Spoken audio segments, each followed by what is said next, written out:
श्री गणेशाय नमः। ओम नमो भगवते वासुदेवाय नमः। ओम कृष्णाय वासुदेवाय हरे परमात्मने प्रणत क्लेश नाशाय गोविंदाय नमो नमः। बोलो श्री कृष्ण भगवान की जय। संजय ने कहा, हे धृतराष्ट्र। तब श्री कृष्ण व्याकुलचित अर्जुन से बोले, हे अर्जुन, अनर्थ के सेवन करने योग्य अपयश कारक मोह इस समय तुम्हारे मन में कहाँ से आ गया? तुम कायर मत बनो, यह शोभा नहीं देता। तुम हृदय की दुर्बलता को त्याग कर युद्ध के निमित्त खड़े हो जाओ। अर्जुन ने कहा, हे मधुसूदन, मैं रण में पूज्य भीष्म द्रोणाचार्य के ऊपर बाण प्रहार कैसे युद्ध करूं? गुरुजनों को मारकर उनके रक्त में सने हुए भोगों को कैसे भोगूंगा? हम नहीं जानते कि संग्राम में हम दोनों में से कौन जीतेगा। यदि हम जान भी ले तो भी जिनको मार करके हम जीवित रहना नहीं चाहते, वही धृतराष्ट्र के पुत्र हमारे सामने प्रस्तुत है। मैं आपसे प्रश्न पूछता हूँ, जिससे निश्चय करके मेरा भला हो वह मुझे समझा कर कहिए, क्योंकि मैं आपका शिष्य हूँ। मुझे शिक्षा दीजिए। मुझे पृथ्वी का निष्कंटक राज्य मिल जाए और देवताओं का भी अधिपत्य मिल जाए, तो भी ऐसा कोई उपाय नहीं दिखाई देता कि जो मेरी इंद्रियों के शोक को दूर करे। हे गोविंद, मैं युद्ध नहीं करूंगा। यह कहकर अर्जुन चुपचाप हो गए। संजय बोले, हे राजन, दोनों सेनाओं के मध्य में खिन्न होकर बैठे अर्जुन से श्री कृष्ण ने ये वचन कहे, हे अर्जुन, जिसके लिए शोक नहीं करना चाहिए तू उसके लिए शोक करता है, और पंडितों के से वचन तो कहता है, परंतु पंडित लोग न मरों का शोक करते हैं और न ही जीवितों का। यह बात असंभव है कि मैं पहले न था, तुम भी न थे, ये राजा भी न थे, और इसके बाद भी नहीं रहेंगे। जैसे देहधारियों की इस देह की लड़कपन, जवानी, बुढ़ापा ये अवस्थाएं होती है, तैसे ही मृत्यु के बाद दूसरी देह होती है। इसलिए पंडित लोग मोक्ष को प्राप्त नहीं होते। हे नरश्रेष्ठ, सुख दुख को समान मानने वाले जिन वीर पुरुषों को ये ब्रह्म पदार्थ क्लेश नहीं देते, वह मोक्ष पाने का अधिकारी होता है। असत्य वस्तुओं का तो अस्तित्व नहीं और सम का अभाव नहीं। इस प्रकार इन दोनों को ही तत्व ज्ञानी पुरुष ने देखा है, जिससे सारा संसार व्याप्त है।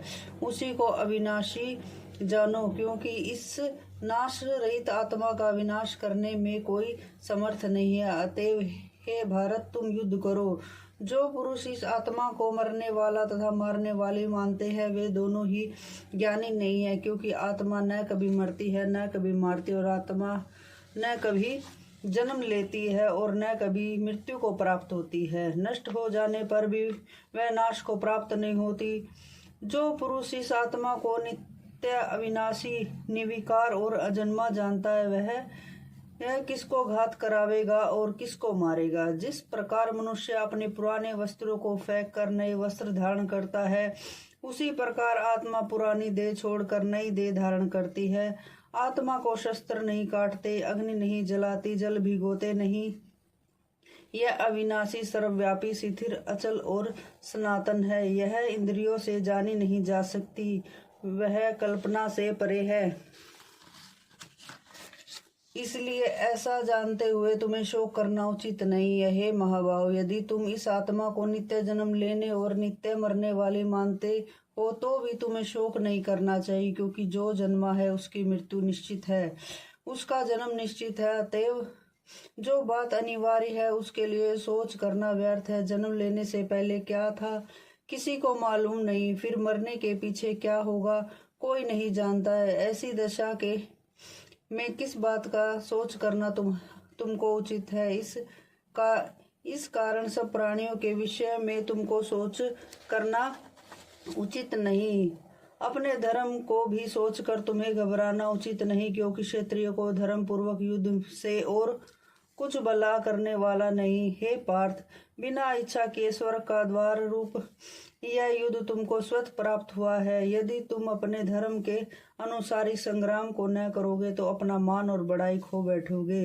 सब लोग सदा तुम्हारी अपकीर्ति करेंगे, और प्रतिष्ठावान वाले व्यक्ति के लिए ये अपयश का होना मृत्यु से भी बढ़कर है। हिमेश महारथी कहेंगे कि अर्जुन डर कर युद्ध संग्राम से हट गया, और अब तक जो लोग तुम्हारा नाम मान करते थे वे अपयश करने लगेंगे। शत्रु लोग तुम्हारे पराक्रम की निंदा करते हुए अनेक प्रकार के दुर्वचन कहेंगे। इससे बढ़कर दुख तुम्हारे लिए और क्या होगा। यदि तुम युद्ध में नष्ट हो जाओगे तो स्वर्ग का सुख भोगोगे, और जीत गए तो पृथ्वी का राज्य करो भोगोगे। इसलिए युद्ध के नियमित दृढ़ प्रतिज्ञ होकर खड़े हो जाओ। सुख दुख लाभ हानि जय पराजय सबको समान मानकर लड़ने के लिए तैयार हो जाओ। ऐसा करने से तुम पाप को प्राप्त नहीं होगे। हे पार्थ, ज्ञानोपेक्ष यज्ञ योग के विषय में तुमसे कहता हूँ, वह निष्काम कर्म योग के विषय में सुन, जिस ज्ञान को पाकर कर्म बंधन से तेरी मुक्ति होगी।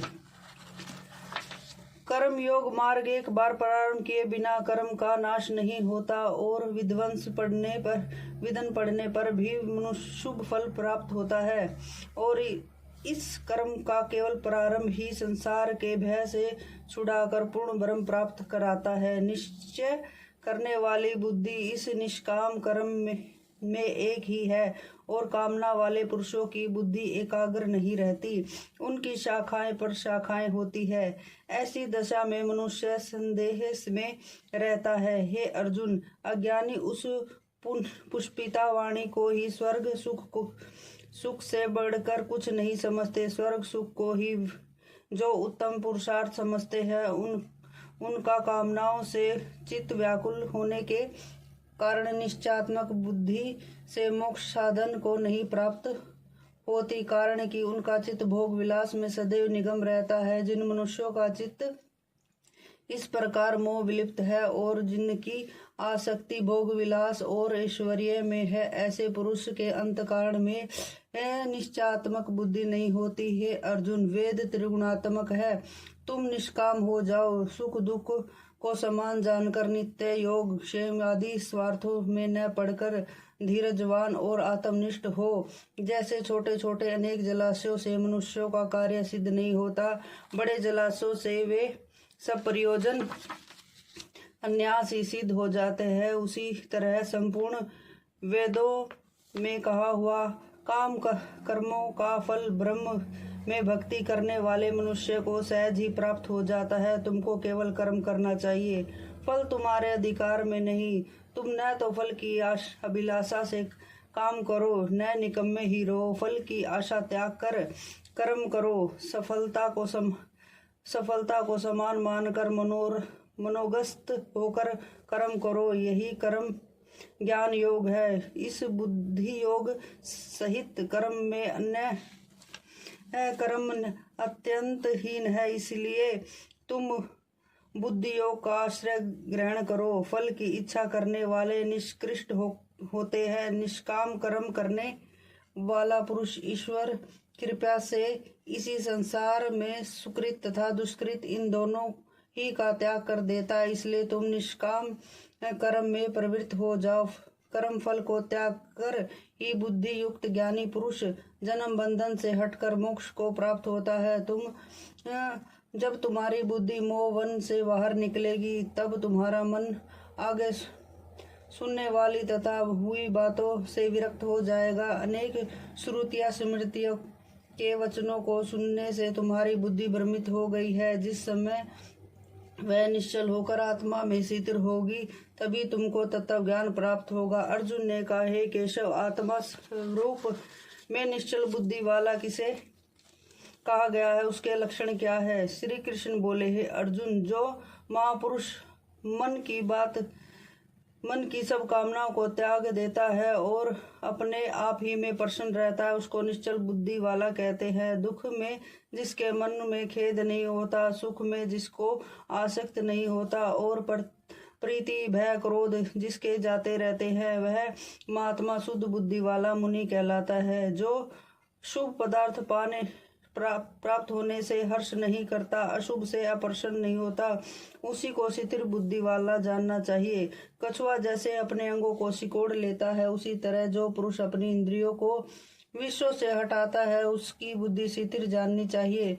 निर्हारी पुरुष के विषय घट जाते हैं, परंतु विषयों में उसकी चाह बनी रहती है। पर ब्रह्म का अनुभव होने पर चाह भी घट जाती है। अर्जुन, मैं प्रत्यक्ष करने वाले विद्वान व्यक्ति को भी प्रबल इंद्रिया बलात्कार से उसके मन को जीत लेती है। इसीलिए सब विषयों को सब इंद्रियों को विषयों से रोक मेरे विषय में तत्पर हो जाओ। जिसने इंद्रियों को वश में कर लिया उसी की बुद्धि निश्चल है। जो पुरुष विषयों के ध्यान में रहता है उसकी प्राप्ति हो जाती है। प्राप्ति होने से कामना होती है। इच्छा से पूर्ण न होने से क्रोध की उत्पत्ति होती है। क्रोध से विवेक होता है। विवेक से स्मरण शक्ति नष्ट हो जाती है। स्मरण शक्ति के नाश होने से बुद्धि क्षय हो जाती है। जिसकी बुद्धि का नाश हो गया वह विनाश को प्राप्त हो जाता है। जो पुरुष रोग द्वेष से रहित हो अपने मन को वश में रखता है वह शांति को प्राप्त होता है। शांति मिलने पर सब दुखों का नाश हो जाता है। पर संचित वालों की बुद्धि निश्चल होती है। जो पुरुष योग युक्त नहीं है उसकी निश्चल बुद्धि उत्पन्न नहीं होती। ईश्वर में भावना नहीं होती। भावना के न होने पर शांति प्राप्त नहीं होती। अशांत को सुख कहाँ से मिलेगा। जैसे वायु नाव को खींच कर ले जाती है उसी प्रकार इंद्रिया उस पुरुष की बुद्धि का नाश कर देती है। जिसका मन विषय सिद्धि में इंद्रियों के पीछे लगा जाता है। इस कारण हे महाभाव जिसने इंद्रियों को विषयों से सर्वथा रोक रखा है उसी की बुद्धि स्थिर है। जो सब प्राणियों की रात होती है उसमें सन्यासी जागता है और प्राणी मात्र जिस समय सोते हैं मुनियों की वह रात्रि होती है। जल से भरे समुद्र में नदियों का जल भरने पर भी वह अपनी मर्यादा पर रहता है। इसी प्रकार जिस पुरुष में इच्छा के न रहने पर भी वह विषय भोग प्रवेश करते हैं उसी को शांति मिलती है। विषयों की इच्छा करने वाले को शांति नहीं मिलती। जो सब कामनाओं को छोड़कर तथा इच्छा रहित रहता है और ममता अहंकार जिसमें नहीं है वह शांति को प्राप्त होता है। पार्थ ब्रह्म स्थिति यही है। ऐसी स्थिति मिलने पर प्राणी फिर मोह में नहीं फंसता और अंत समय में निवारण ब्रह्म को प्राप्त होता है। बोलो श्री कृष्ण भगवान की जय।